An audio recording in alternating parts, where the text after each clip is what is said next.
What you are listening to now is the Central Indiana Sports Report podcast number 351.1, the Fever Report with John Robertson and Michelle Garman, and this week's guest, Mike Hutsell.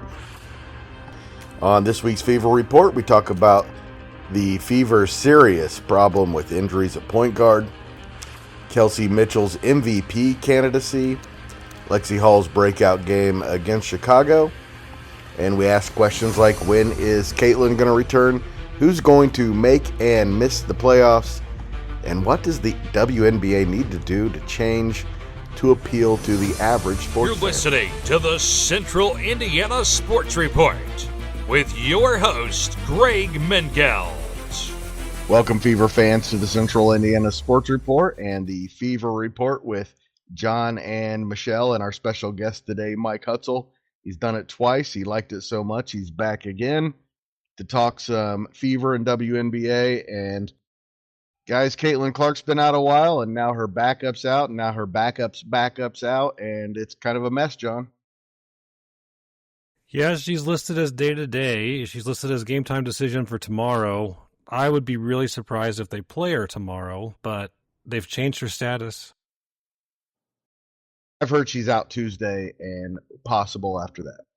That wouldn't shock me. I really think it's the smart decision, although the standings are getting tight enough that if she's close, I think you have to start really thinking about when do you put her in. I think it's a league-wide problem, really, though. Like, look how many injuries other teams are getting on these point guards because there's so many moving hard screens, especially against Phoenix. I mean, I'm not trying to call out anybody specific, but I mean, AT is violently moving screening but no one specific. You got to feel like against the Fever, there was definitely a little extra spice in those moving picks because her girlfriend, wife, whatever, doesn't like the Fever now. So I don't know. That just goes back to the point Mike was making a couple weeks ago. Like, this is the one league where you have to worry about like the extra stuff that comes with the relationships that exist between players, regardless of same team or opposite teams. It's a big problem in the WNBA. It has been that way for a couple years and a little longer. That's why the league is just terrible about promoting themselves, their brand, and doing what's best if they want to really grow. You know, they need to curtail, and they just need to say, hey, I don't care. Companies have it. Make a league rule. Spouses can't be on the same team. I don't think they can, though, Michelle. I think with the way again, I have no problem with people doing whatever they want to do, but I think because that league has been an activist league for so long, they cannot take that stand regardless of how they want to. They just can't. They can't exist as the league they've always been, and then their fans that are diehard about the activism will turn on them. Maybe they shouldn't exist as the league they've always been. That's fair too, but like just. They don't know what they want to be. The NBA owners stand in and say, hey, look, you're existed all these years because of us. And you've not done a good job of policing yourselves and containing yourselves and branding yourselves to stand on your own. The only reason you're doing so well now is because of primarily because of Caitlin Clark. But you can't say that. You can say it, but you can't say it. We're going to tell you a list of rules. And there's no reason that they can. I'm not saying you can't be, but hey, if this is becoming an issue, you just can't be. I think they just have to make some hard choices that like are uncomfortable. Like that's really what I think it comes down to, because have to be about the activism and the whatever you want to call that, or you have to be about the sports. I don't think you can be about both as hardcore as you and be successful. Amen. I just don't think it's going to work. Correct. 110% agreement with what John just said. I mean, you may have to do something that's unpopular to the players. You may have to do something that's unpopular on social media, but you've just got to do it. And what a perfect time right now to maybe say, look, we are going to implement some sort of fraternization policy because they're in collective bargaining right now. You want more money? Okay, we're going to put a few more rules in place. How about this? It's not a one-way street. You're going to keep saying, pay us what you owe us. If you're going to hit somebody we're going to fine you. Pay us what you owe us. You've got to get a little tougher from the ownership side, and it may not always be a popular stance. Ime Udoka lost his job with the Boston Celtics because he was dating a staffer in the front office. I was going to bring that up. Now you have two players married to each other on the same team in this league. Where I work, I'm a manager at my office. If I was trying to date an employee, I wouldn't be working there much longer. It's a private company, you can put rules in place. I know there's a union that you got to deal with, but, bargain with the union. And exactly like John said, though, you've got to make uncomfortable choices. You've got to have uncomfortable conversations. At some point, you're probably going to make your fan base a little bit pissed off, but some of the fan base. It's a complex situation. But think, if you close the door one thing, you may open it to someone else. That's it. Women's college basketball, like what makes it so nice to go to an IU women's college basketball game? Terry, all her players, they're always out for the anthem. Always. Yes, they have like inclusive nights and some of that, but it's not it's not ever rub your face in anything. It's just something. They play the game, they interact. They want kids. They don't, their conduct is just overall. Well, here's the big difference to me, Michelle. You can have inclusivity nights, you can have your pride nights and all those things if you want, and there's nothing wrong with that, but like it shouldn't be the foundation. Right. I guess that's what I was trying to say. It's not the foundation of that. It's just not. And I just don't get it. And some of these players are private, have been with their, and now you get to some of them and they are, and then it becomes a mess. The Carrington and the Lisa Smith. I just get tired of that, and that if you continue on that and you continue to be activists, you're going to take away the wholesome. And I know people are, wholesome. You're saying that.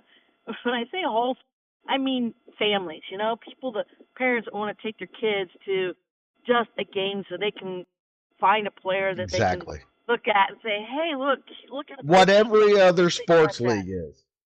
Well, and I'll throw this example out because it's my one experience with a Fever game. My niece played high school basketball, and this is when the Fever were objectively horrible. I mean, if you asked anybody in Indianapolis if they'd rather find $5 on the ground or get a free ticket to a Fever game, everybody's taking that $5. Nobody went to these games. But my niece, they played before the game, and then you could go to the game after. It was almost like everybody who was there for the actual Fever game were pissed off because there were people there because they were trying to experience it for the first time. Greg, we can talk a lot, off air about soccer and the fans and like how they just were like, prove to us that you are deserving of being a fan of the gatekeeping. Yeah, exactly. I always say that soccer is a great sport spoiled by soccer people. And that exists, I think, still to some degree in the WNBA. Now you can't. I mean, it's exploded, especially in Indianapolis. I mean, you can't get tickets, but it's like there's fans that are upset because there's only people there to see Caitlin Clark. And I want to say one more time, I am so glad that the Fever, for the most part, are not caught up in this nonsense. I just want to clarify that one more time. The fact that the Fever are out there every time for the national anthem, I respect it so much. I'm so happy that they do that. Like the last night's game, or was it last night or the night before when they played, they left a spot for Sid and Ari in the lineup because they couldn't be out there. So, nice. I like that they do they do all the right things the right way as far as I'm concerned. And John, who's the most hated team league-wide in the WNBA? Fever. Everybody hates the Fever. And we're sitting here talking about how we appreciate that they do things a certain way, and everybody else in the league hates them for it. And that's a problem. That's a problem. Is their leaders try Except to for New York. But yeah, their leaders try to stay. I mean, like Aaliyah Boston and like Lexie Hull. Sophie is probably a little bit more direct with it. Yes. She's kind with it, but they try to stay out of the political stuff, the message, and different things. They try to. I think they act professionally. That's what I want to say. They always act professionally. And what's really sad is somebody like Alyssa Thomas, who is so darn good. So good.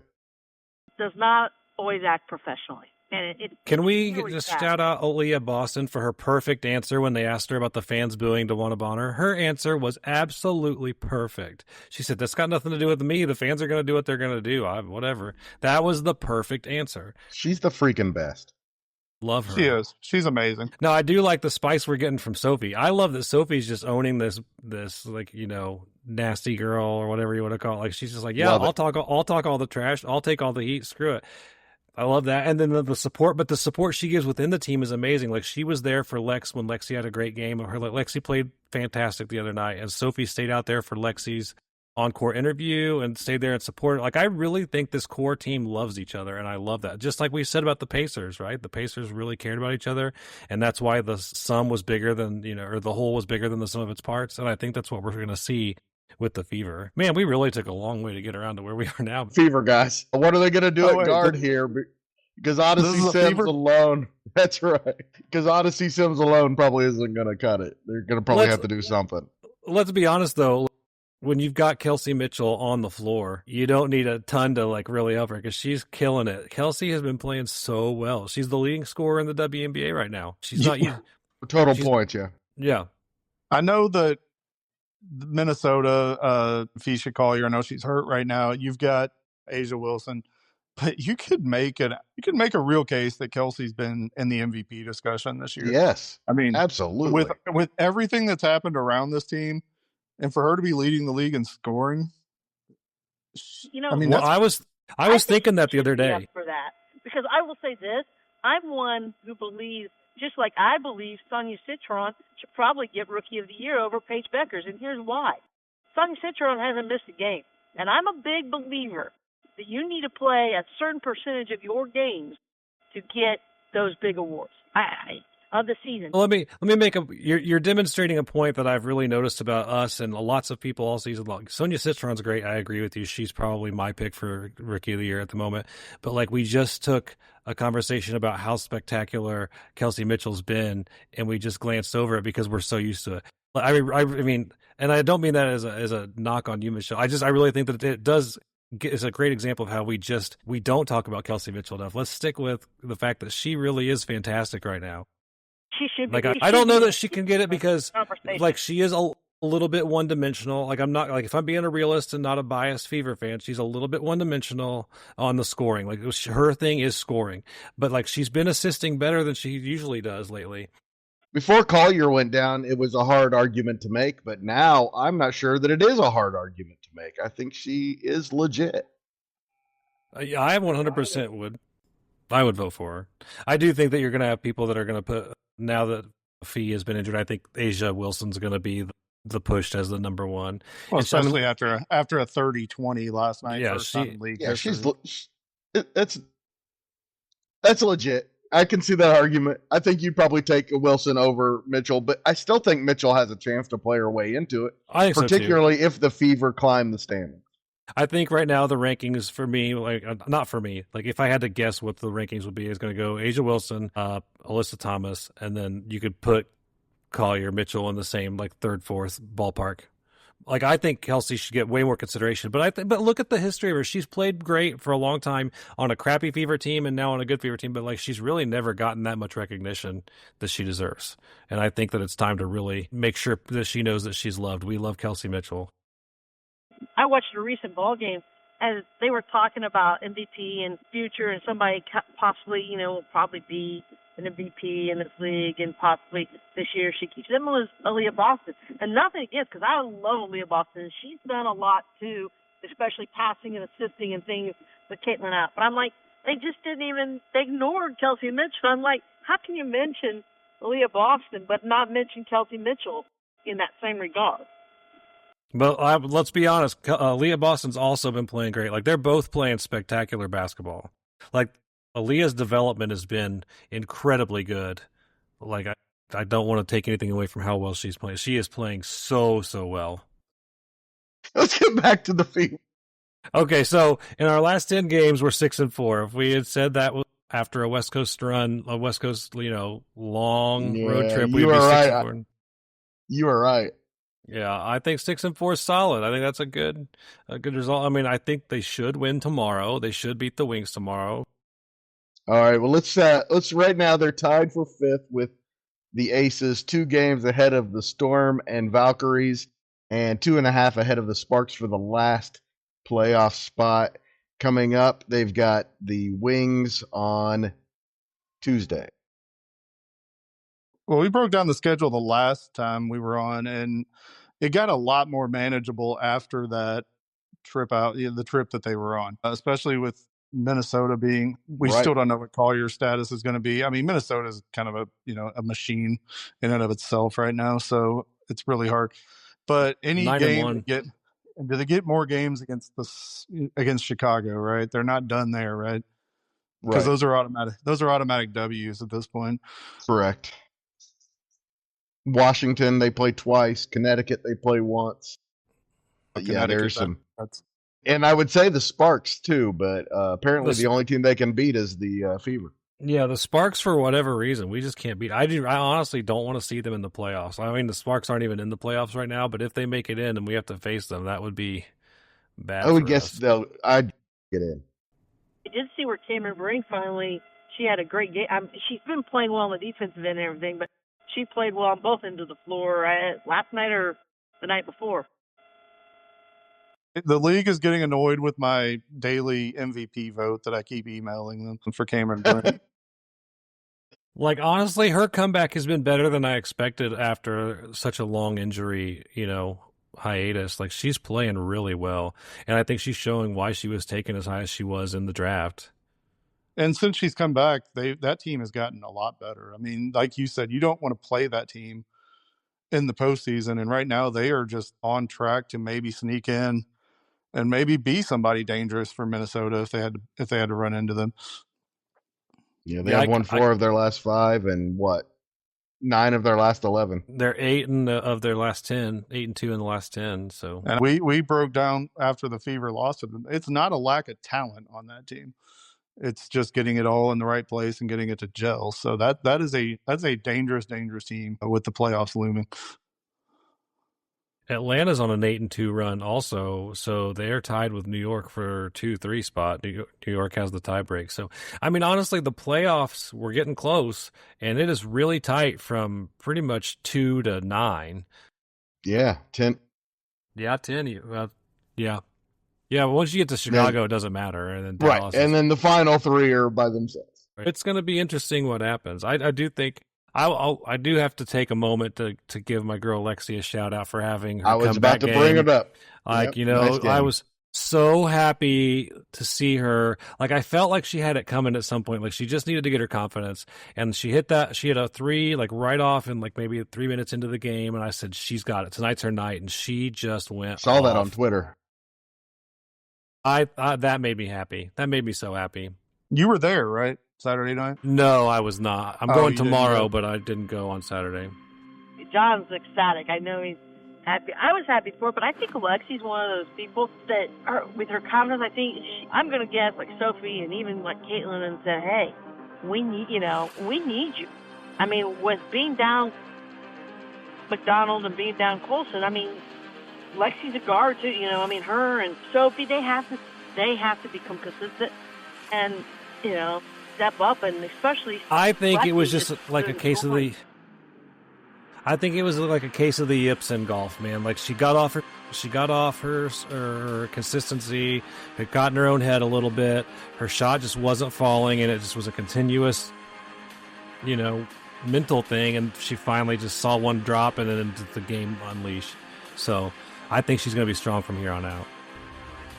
Thank you so much to John and Michelle for joining me as usual for the Fever Report, and of course to Mike Hutsell for joining us the last 3 weeks. I think he's really enjoying it and might be becoming a fixture. John will be taking his daughter to the Fever game on Tuesday night, so we will not have a reaction after the game. We will get together Wednesday and do another Fever Report with reaction to that game and anticipation of what may be some good injury news for the Fever, we're hoping.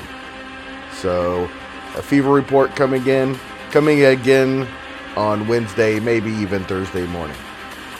Please tell a friend about the Central Indiana Sports Report, that we're here talking about Central Indiana sports every day.